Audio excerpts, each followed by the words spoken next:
What's going on, everybody? Welcome to the Connectors Corner, where we build everything on kingdom principle. I am your host, Drew Dockery. I'm a business coach, and I help sales professionals and entrepreneurs not leave money on the table by doing three simple things. Number one is monetizing your relationships. Number two is growing your networks. And number three is making proper connections. I'm also the author of the Connectors Handbook. If you don't have that, you definitely want to get your hands on that. It's going to help you move and groove while you're in those rooms of greatness.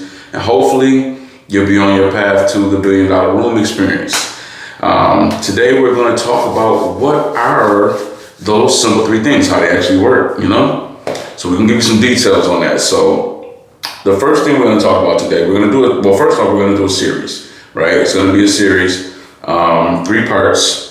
We'll do separate videos for each, and comment, like, share, give me your insight on whatever you think or whatever you think I should add to the monetizing of relationships, or for each part of the series. But today, that's what we're talking about. We're talking about monetizing your relationships. And I did have some notes here for you guys. So, I'll be glancing back at that. Monetizing relationships, I've broken that down to 3 places. So the question is, what does monetizing your relationship actually look like? Or monetizing your relationships actually look like? What does it look like? How do you actually do that? Step 1, you want to do an audit of your entire network. And when I mean do an audit, I mean you want to identify who's in your network, who are you connected to, and what they do, how they earn money. That's going to give you a more, I would say, in-depth understanding of how you can connect with them or who they could possibly connect you to. But doing that audit is going to help you figure out who you know, who you don't know, who you maybe need to get to know. And even if they're not somebody who can directly connect you to your ideal client or your prospective client, they're probably somebody who can usher you into a room that will put you in touch with your prospective client. So what does it look like? First step, do a network audit. Make a list of everybody you know and how they earn money, whether they're in sales, they're an entrepreneur, or they have a regular job of some sort. But either way it goes, they know some folks, you know what I mean? So it'll definitely put you in a place where you can get in contact with the folks that you need to get in contact with, and it'll probably be through them. So monetizing your relationships, that's step number 1. Step number 1 is doing an audit. Who do you know? So start with that. Who do you know? Step number 2, begin to leverage those relationships.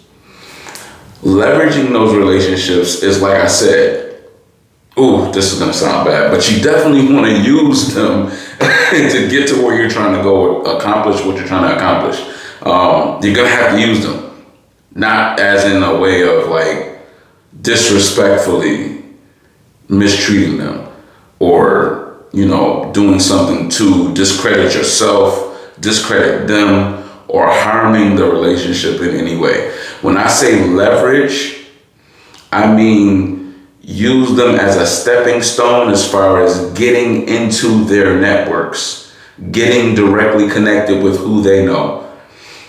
The best way to describe it is, I'll give you guys an example. The book, right? We got the Connectors Handbook. It's out right now, right? So what I did was, I did an audit, a networking audit. Now, pause. Everything I teach, I've actually done, and I am still doing at this moment. This is how I launch businesses. This is how I get involved in different projects. I have to know who I know. And I'll even go back a step further. When I was being romanced by the tech company, right? They were promising me about a 6-figure salary, roughly about $150,000 for the year. I was looking to start for them in September, right? I had already mapped out my plan to kill over $100,000 in income commissions in a 3 to 4 month time span, because I understood what I was dealing with. I had already prepped my network. I found out who I needed to go through and who was going to usher me into those rooms or give me those connections that's going to pay me the max amount on those accounts, right? So I got connected with, I reached out to my aunt. My aunt was in the medical field for like 30, 40 years, right?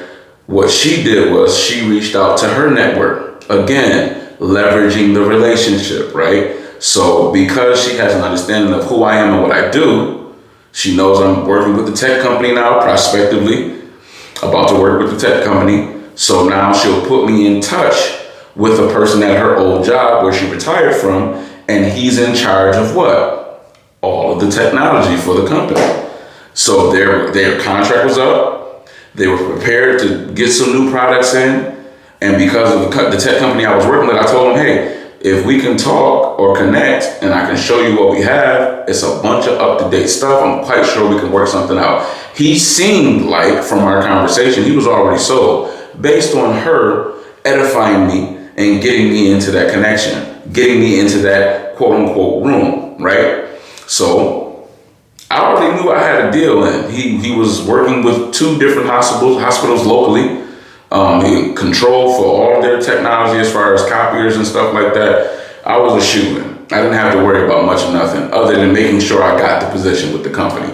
So, number 1, network audit. Number 2, I leveraged the relationship after I did the network audit. She was able to connect me with somebody who would then usher me into a room. And that is step number 3.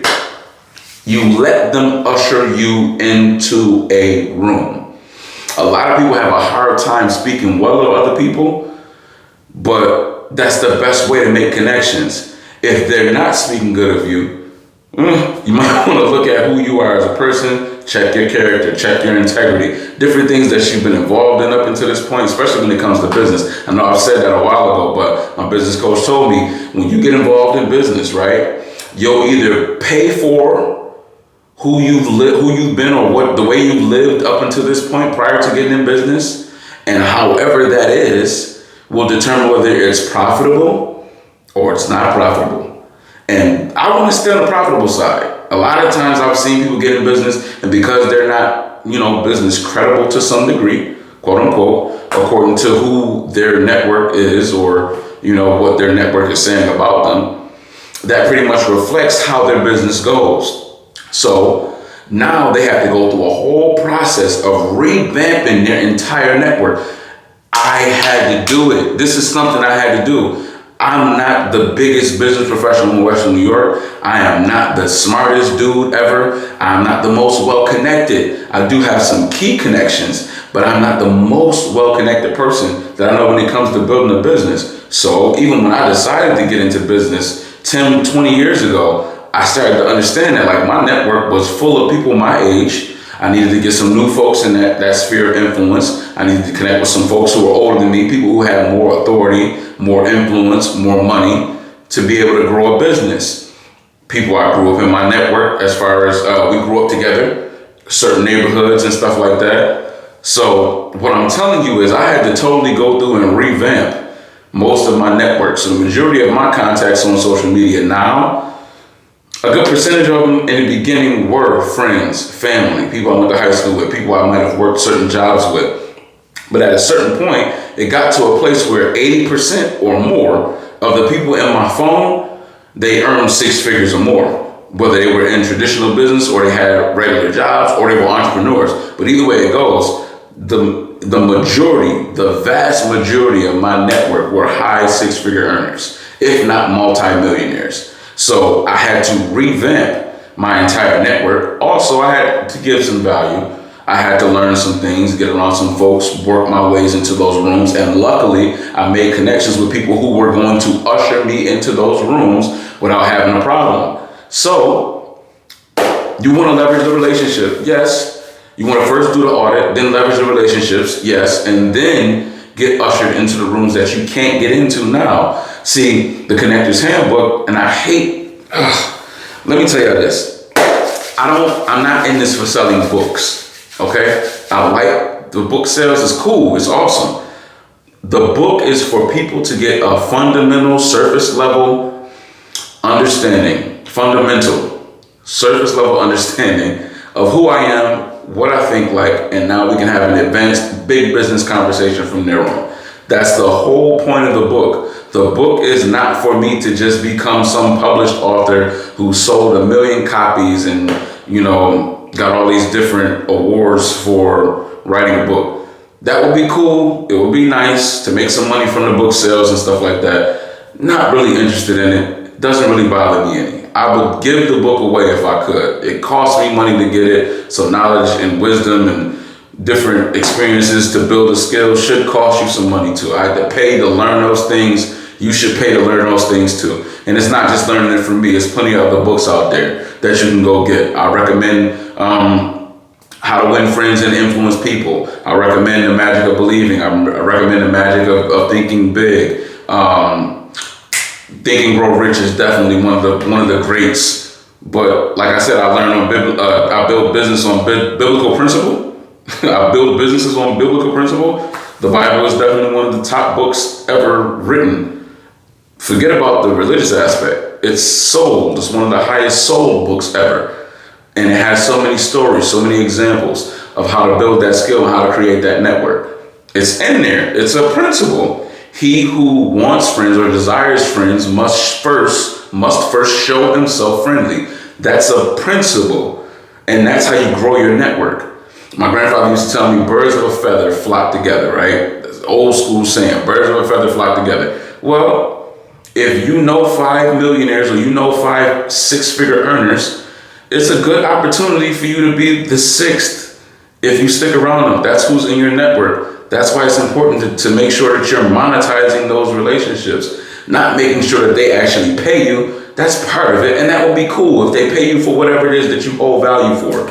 Whatever they value the relationship for, that's cool. But the whole point of monetizing the relationships, it is not about the money up front. Forget about the money up front. You want to get the money on the back end. I want to definitely do business with you, yes. That's one part of it. That's cool.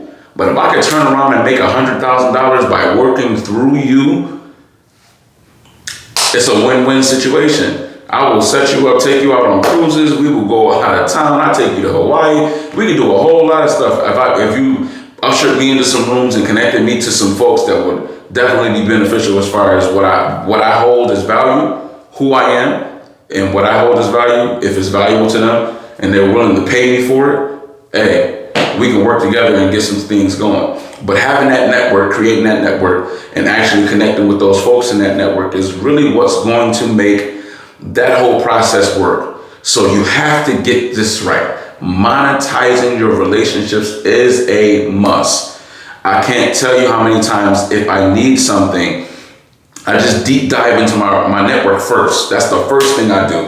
Who does life insurance? Who can explain these type of insurance policies? Who trades? Who's in the market? I don't know anything about stocks heavily. I do understand it to some degree, but I need to speak to an expert. Sure, one of my buddies will hit me up, or one of my friends will hit me up and say, hey, I do insurance. Or somebody, if they're traders, hey, my dad is a trader. He trades Wall Street. I know you do foreign currency and crypto and all that. Let's talk. Okay, cool. Got that whole situation set up just from me connecting with my network. So that's always my first step when it comes to building business, making any kind of money. That is always my first step. Monetizing the relationships that I already have. And then I look to gain more relationships. That'll be part 2. So the second part of this is growing your network. We're going to definitely dive deep into that as well. Hopefully this was helpful for you guys. Monetizing your relationships. Remember, there's 3 steps to it. You definitely want to audit your network first. You want to leverage those relationships, and you want to allow those folks in those relationships to usher you into certain rooms that you currently are not invited into. So with that being said, that's our talk today. I look forward to talking with you guys soon. Remember, like, share, comment. Let me know what you think about this whole conversation we're having, and we're going to deep dive even more as far as the business information. Hopefully this is helpful to you. If it is helpful to you, I'm quite sure it's helpful to somebody that you do know as well. Share it with them for me, okay? Because I don't know them just yet, but I'll meet them through you. With that being said, this is Drew Dockery, your master connector over at the Connectors Corner, signing off. And like I tell you all the time, dream big, dream bigger, believe better, and expect greater. I'll talk to you soon.